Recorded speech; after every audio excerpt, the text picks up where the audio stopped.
یہ کہانی ہے جاپان کے شہر ٹوکیو کی، جہاں 1988 سے 1989 کے درمیان ایک ایسی دہشت پھیلی تھی جس نے سب کو ہلا کر رکھ دیا تھا۔ آج ہم بات کریں گے بدنام زمانہ اوٹاکو کلر کی، تو تیار ہو جائیں کیونکہ یہ کہانی آپ کے دل و دماغ کو جھنجھوڑ کر رکھ دے گی۔ 1988 سے 1989 کے درمیان ٹوکیو میں ایک عجیب سی دہشت پھیلی ہوئی تھی، خاص طور پر چھوٹی بچیوں کے والدین خوف کے عالم میں مبتلا تھے۔ پولیس نے والدین کو ہدایت کی تھی کہ وہ اپنی بچیوں کو ایک لمحے کے لیے بھی اکیلا نہ چھوڑیں، کیونکہ اس وقت ایک عجیب و غریب شخص شہر میں آزاد گھوم رہا تھا۔ اس شخص نے ننھی بچیوں کو اپنا نشانہ بنایا، اس کی شفافیت نے سب کو حیران کر دیا تھا۔ تو آئیے جانتے ہیں یہ شخص کون تھا اور اس نے کیا کیا تھا۔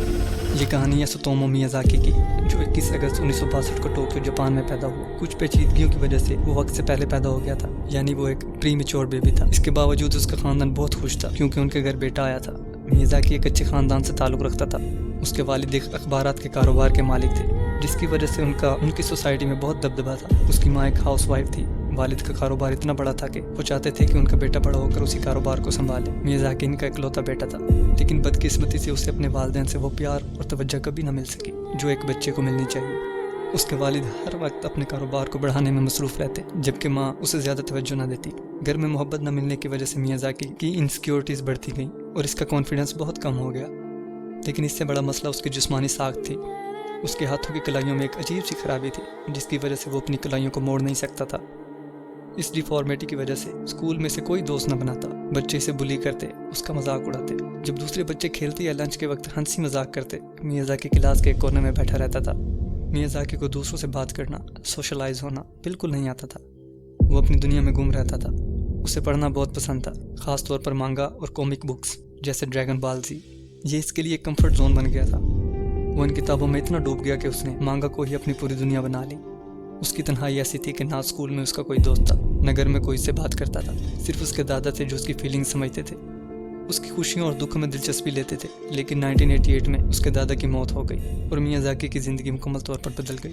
دادا کی موت کے بعد میازاکی نے خود کو مکمل طور پر اینیمی اور مانگا میں غرق کر دیا۔ اس کے کمرے میں ہر دیوار پر صرف کامک بکس اور اینیمیٹڈ ویڈیوز کے شیلفز تھے۔ وہ اس قدر اوبسیسڈ ہو گیا تھا کہ اس کی پڑھائی پر بھی اثر پڑنے لگا تھا۔ پہلے وہ اپنی کلاس میں ٹاپ 10 طلباء میں ہوتا تھا، لیکن اب اس کی رینکنگ 56 میں سے 40 پر آ گئی تھی۔ میازاکی کا خواب تھا کہ وہ ایک ٹیچر بنے، لیکن اس کی اوبسیشن کی وجہ سے اسے اپنا خواب بدلنا پڑا۔ اس نے ایک لوکل جونیئر کالج میں داخلہ لیا اور فوٹوگرافی ٹیکنیشین کا کورس شروع کر دیا۔ کالج میں بھی میازاکی کا کوئی دوست نہ بنا، وہ تنہائی میں ہی رہتا۔ فوٹوگرافی کا کورس اسے بہت زیادہ پسند نہیں تھا، لیکن اسے تصاویر کھینچنا بہت اچھا لگتا تھا۔ وہ ہر وقت اپنا کیمرہ اپنے ساتھ رکھتا تھا، حتیٰ کہ وہ اپنا بٹوا بول سکتا تھا لیکن کیمرہ کبھی نہیں۔ وہ اپنے کالج کیمپس کی تصاویر لیتا تھا، خاص طور پر ٹینس کورٹ کی، لیکن یہ کوئی معصومانہ شوق نہیں تھا۔ وہ ٹینس کورٹ میں اس لیے جاتا تھا کہ وہاں لڑکیوں کی تصویر لے سکے، وہ بھی زوم ان کر کے اپنی ذاتی خوشی کے لیے۔ میازاکی کی ذہنی حالت دن بدن بگڑتی گئی، وہ فحش ویڈیوز دیکھنے کا عادی ہو گیا تھا۔ اس کے کمرے میں ہزاروں ویڈیو ٹیپس تھیں، جن میں سے بہت سی اینیمیٹڈ فحش ویڈیوز تھیں۔ کچھ ویڈیوز تو ایسی بھی تھیں جن میں تشدد اور بچوں کے متعلق مواد تھا۔ اس کی یہ لت اس قدر بڑھ گئی کہ وہ اپنی بہنوں کو بھی نہ بخشتا۔ وہ چھپ کر انہیں نہاتے ہوئے دیکھتا، اور جب اس کی بڑی بہن نے اسے پکڑ لیا تو اس نے اس پر حملہ کر دیا۔ اس واقعے کے بعد میازاکی مکمل طور پر بدل گیا۔ وہ دن میں پرنٹر اسسٹنٹ کے طور پر کام کرتا تھا، لیکن رات کو صرف فحش ویڈیوز دیکھتا۔ اس کی تنہائی، اس کی لت اور اس کا آئسولیشن ایک ایسی ریسیپی بن گیا تھا جو ایک بڑے ڈیزاسٹر کی طرف بڑھ رہا تھا۔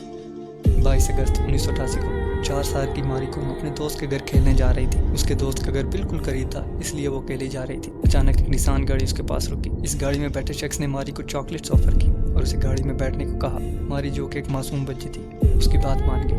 وہ شخص اس سے بہت پیار سے بات کر رہا تھا، لیکن اس نے گاڑی کو ایک جنگلاتی علاقے کی طرف موڑ دیا۔ وہاں اس نے ماری کا گلا دبا کر اسے قتل کر دیا، لیکن اس کی شفقت یہیں ختم نہیں ہوئی۔ اس نے ماری کی لاش کے کپڑے اتارے، اس کا جنسی استحصال کیا اور پھر اس کی لاش کو جھاڑیوں میں پھینک دیا۔ اس نے ماری کے کپڑے اپنے پاس رکھ لیے تھے۔ وہ شخص کوئی اور نہیں، ستومو میازاکی تھا۔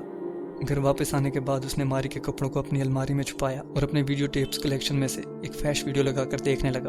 کچھ دن بعد وہ دوبارہ اس جگہ گیا جہاں اس نے ماری کی لاش پھینکی تھی، یہ چیک کرنے کے لیے کہ کسی نے اسے دیکھا یا نہیں۔ جب اسے پتہ چلا کہ لاش وہیں پڑی ہے تو اس نے ایک تیز دھار ہتھیار سے ماری کے ہاتھ پاؤں کاٹ دیے اور انہیں اپنے گھر لے گیا۔ اس نے انہیں ماری کے کپڑوں میں لپیٹ کر اپنی الماری میں رکھ دیا جیسے کوئی ٹرافی ہو۔ میازاکی کی یہ حرکت اسے مطمئن نہ کر سکی۔ اس نے ماری کے والدین کو ایک ڈبہ بھیجا جس میں ماری کے کپڑوں کی تصاویریں تھیں، اس کی ہڈیوں کی راکھ بھی تھی اور ایک نوٹ تھا جس میں لکھا تھا ماری کریمیٹڈ بونز انویسٹیگیٹ پروو۔ یہ ایک سیکھ مذاق تھا جو اس نے ماری کے والدین کے ساتھ کیا تھا۔ جب ماری کی لاش ملی، اس کے ہاتھ اور پاؤں غائب تھے۔ اس کے والدین نے نیشنل ٹی وی پر آ کر کلر سے التجا کی کہ وہ ان کی بیٹی کے ہاتھ اور پاؤں واپس کر دے۔